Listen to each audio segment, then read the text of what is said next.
गरीब धना भगत की धुन लगी, बीज दिया जिंदा ने। सूखा खेत हरा हुआ, काकर बोई जाने। अपने आत्मा परमात्मा से जो अनहोनी होती है और हुई है, अब भी हो रही है, ये उन्हीं को होती हैं जो सत भक्ति करते हैं, परम संत की शरण में रहते हैं और सच्ची लगन से साधना करते हैं। और पूर्ण परमात्मा कबीर देव ही सबकी, जैसी कोई भक्ति साधना कर रहा है उसकी लाज वही रखता है। गीता जी अध्याय नंबर 15 के श्लोक नंबर 16-17 में बताया है कि क्षर पुरुष और अक्षर पुरुष ये दो प्रकार के प्रभु हैं, ये नाशवान हैं दोनों के दोनों, और इनके अक्षेत्र में, इनके राज लोक में जितने भी प्राणी हैं वो भी नाशवान हैं, जीव आत्मा सबकी अमर है। फिर 17वें श्लोक में बताया है 15वें अध्याय के गीता जी में कि उत्तम पुरुष तु अन्य परमात्मा इति उदाहरते। यह लोक तरम आविश्य विभर्ति अवय ईश्वर है।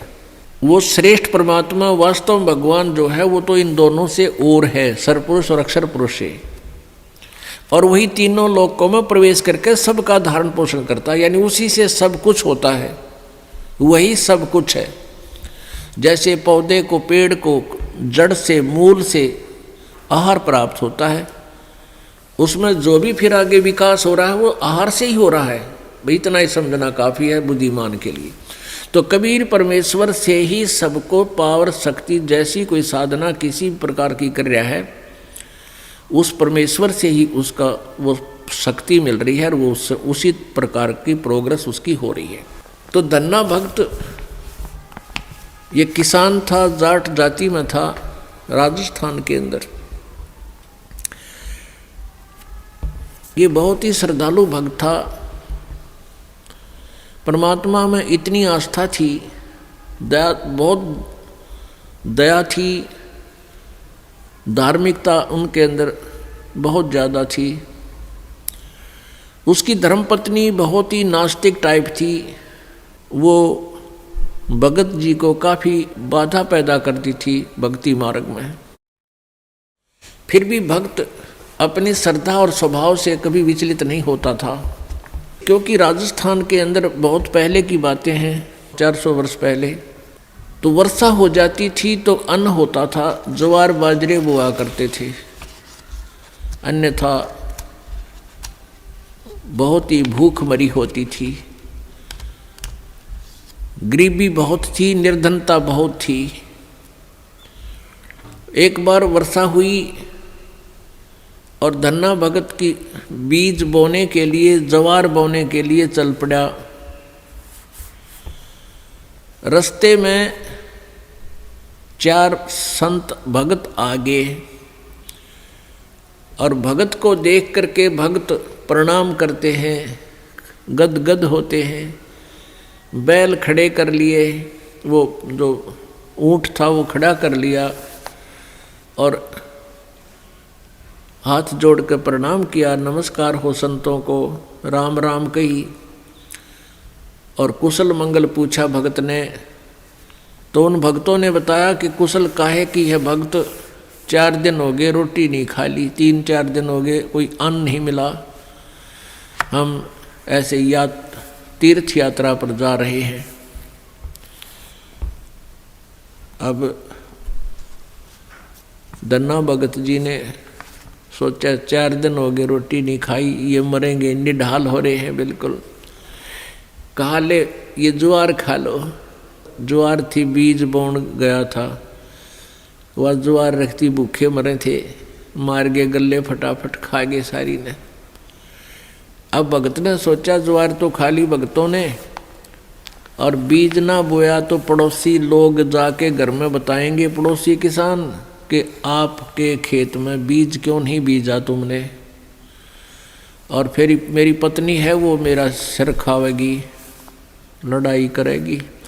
उसने कंकर उठा ली, कहीं से ही कंकर इकट्ठी कर ली खेतों से और वो डाल ली थैले में और जैसे और किसान बीज बीजे थे ऐसे डाला सारे का और उसके ऊपर का हल चला के आ गया।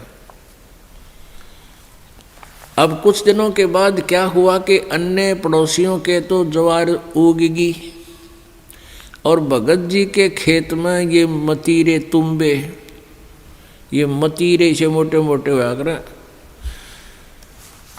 ये तुम्बे उग गए, जो सीताफल जितने बड़े बड़े हुआ कर तुम्बे।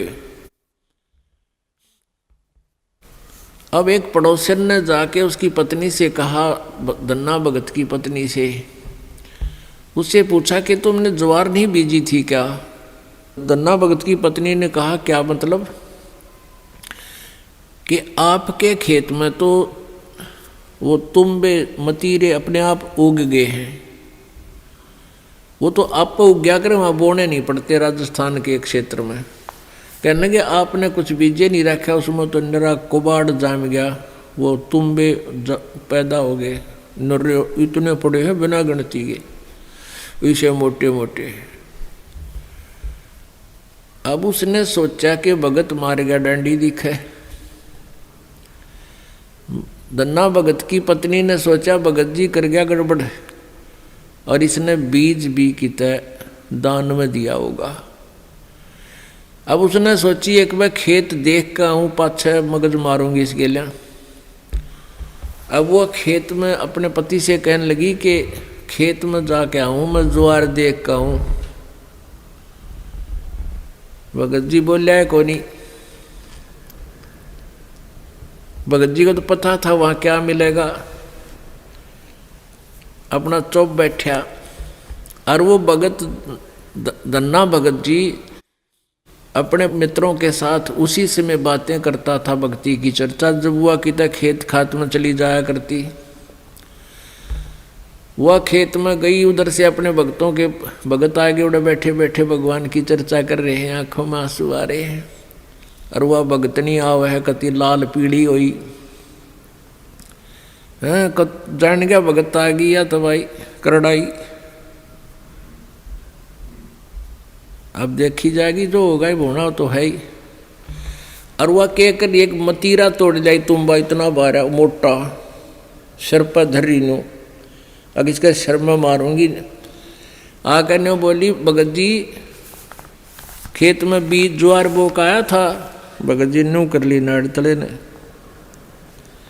और उसने नो सिर में मारा। वो मतीरा मारने के उद्देश्य से नो सिर में ठोकन खातिर वो नो कर गया थोड़ा सा, वो धरती में लाग के फूट गया। नो बोली बालक तन्ने खाएंगे के उड़े मतीरे उग गए सारे, तो बीज कित फूक गया। तो वो मतीरा जो था वो तुम्बा था, धरती में लाग के फूट गया।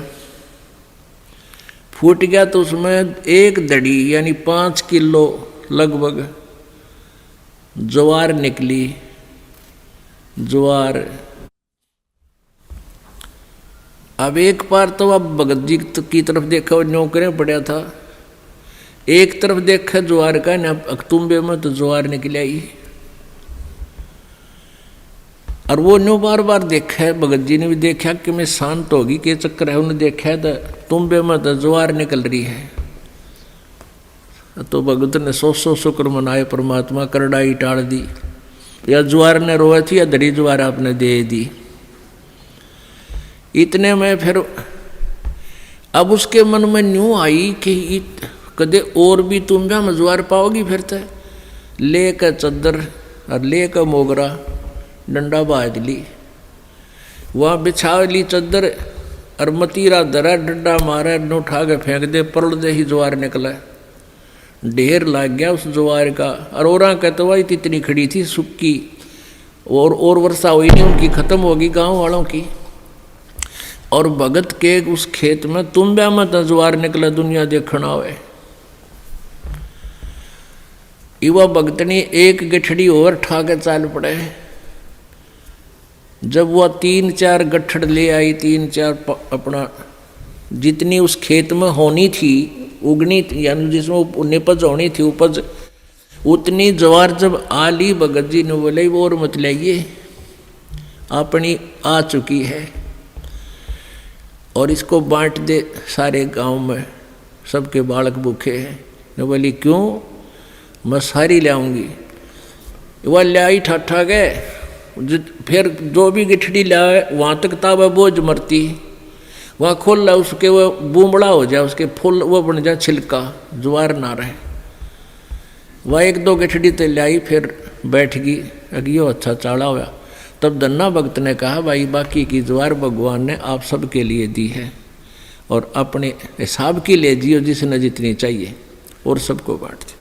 तो परमात्मा कहते हैं ये मालिक ऐसे ही किया करता है तो हम सच्ची लगन लगावें। परसों एक बहन आई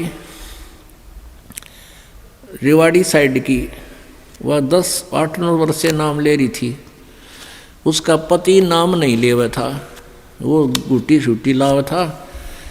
फिर उसने वो तकलीफ होगी, कोई बीमार सिमार हो गया, उसने भी नाम ले लिया।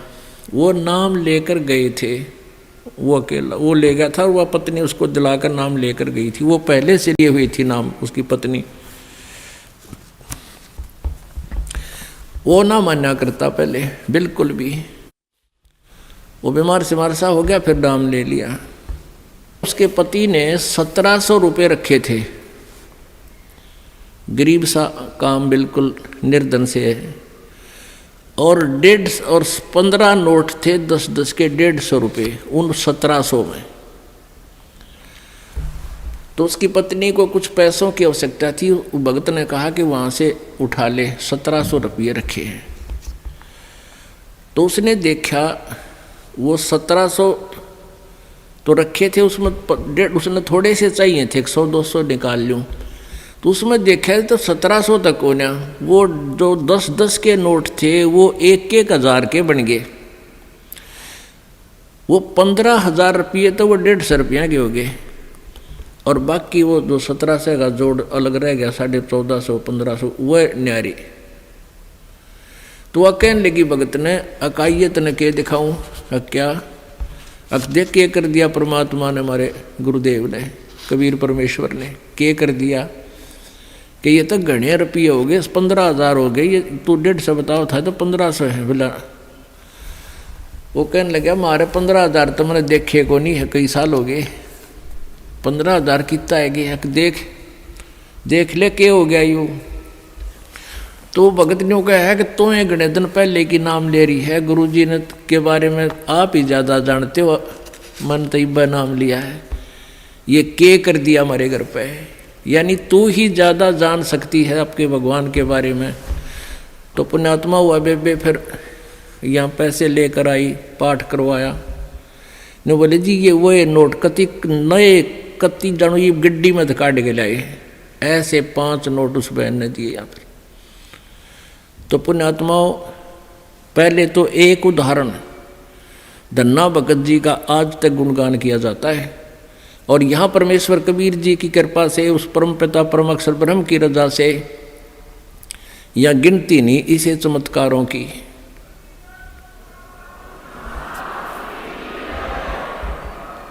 सत साहिब।